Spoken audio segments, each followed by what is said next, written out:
On May 29, 1919, the moon blocked the sun completely. In the sudden twilight, astronomers aimed their telescopes at the stars now visible around the eclipse. Here's what they saw: starlight from distant stars, bending as it passed near the sun's edge. The light's path curved. Gravity had bent it. Before this, light was thought to travel in perfectly straight lines. Nothing could bend it, not even gravity. But that day proved something Einstein had predicted. Gravity doesn't just pull objects. It curves the very path of light itself. Arthur Eddington measured it precisely. He wasn't testing whether Einstein was clever. He was testing whether light actually bends, whether gravity curves reality itself. The measurements matched Einstein's math exactly. Light bends by a specific amount that depends on how close it passes to the sun's mass. Gravity wasn't just a force, it was a geometry.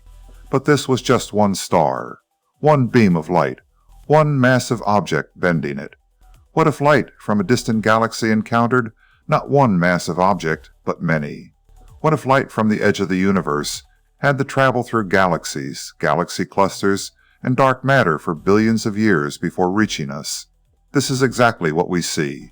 A single distant galaxy splits into multiple images, visible in multiple places at once, each one a real photon path, bent by gravity on the way to us.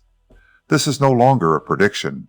It's observation, and it reveals something we cannot see directly, the mass doing the bending. We measure how light bends.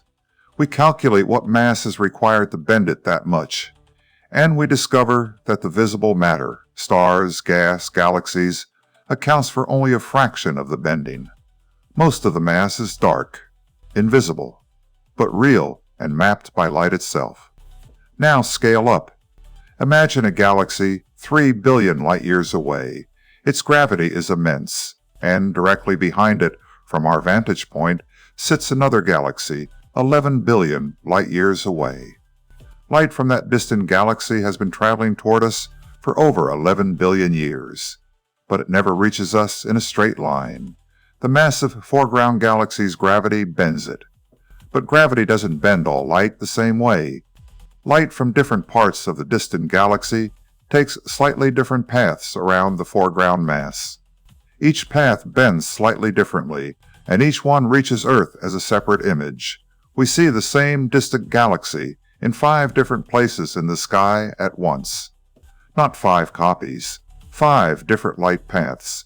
Each image is a real photon that bent around massive material on its way to us. These arrangements have a name: Einstein rings, when the alignment is perfect, creating a full ring rather than separate images.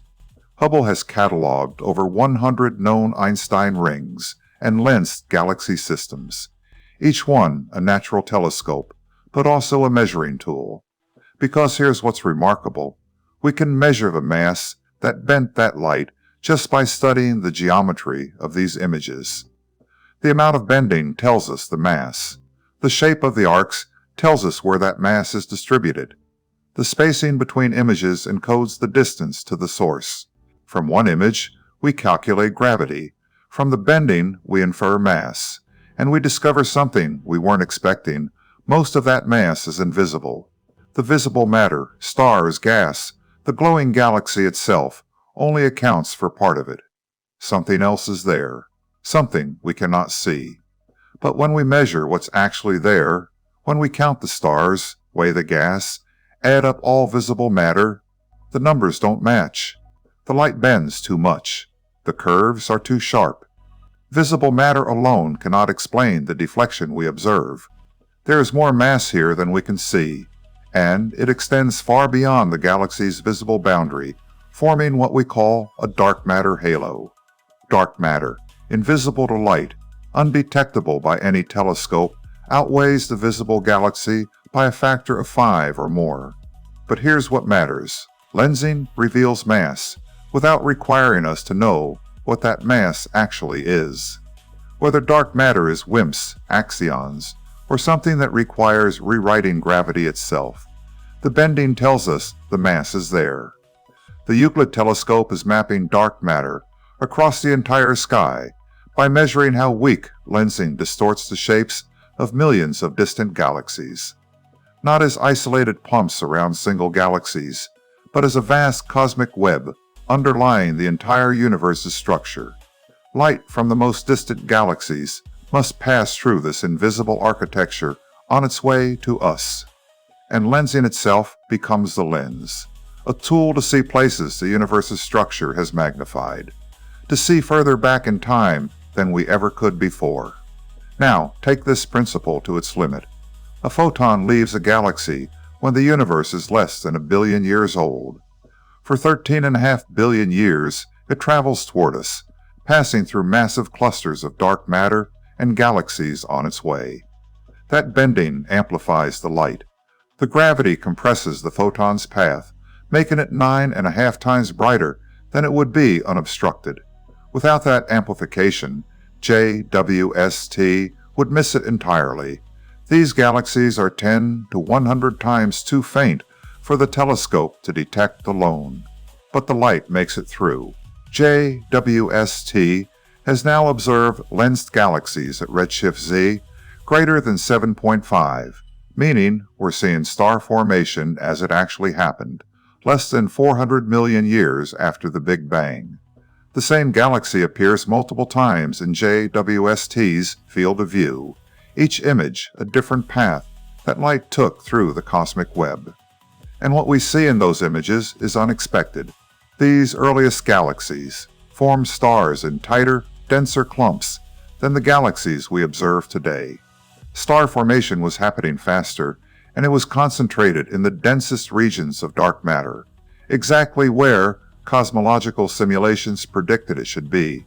The physics that makes early galaxies invisible to us directly, gravity's magnifying effect, is the same physics that shaped how those galaxies assembled in the first place. Lensing doesn't just let us see further, it reveals the universe's structure at the exact moments when that structure was taking shape. What lensing reveals about these earliest galaxies tells us something unexpected about how the universe became itself. In the first billion years after the Big Bang, stars weren't spreading out evenly through galaxies. They were clumping into tight, dense regions. Star formation was happening faster, and it was happening in the exact places where dark matter's gravity was strongest. This matches what cosmological simulations predict. Dark matter doesn't just hold galaxies together. It directs where and how fast stars actually form. The gravitational bending that lets us see these distant galaxies is the same force that shaped them from the moment they began to form. From 1990's Eclipse to now, we're using the same physics, light bending through gravity, to trace the universe's structure across 13 billion years. Lensing isn't just letting us see further back in time. It's revealing how gravity itself built the cosmos from the ground up. We followed one principle from an eclipse in 1909 to the edge of time itself, and we're only beginning to read what it reveals. The deepest questions about dark matter, gravity, and cosmic structure, lensing will answer them.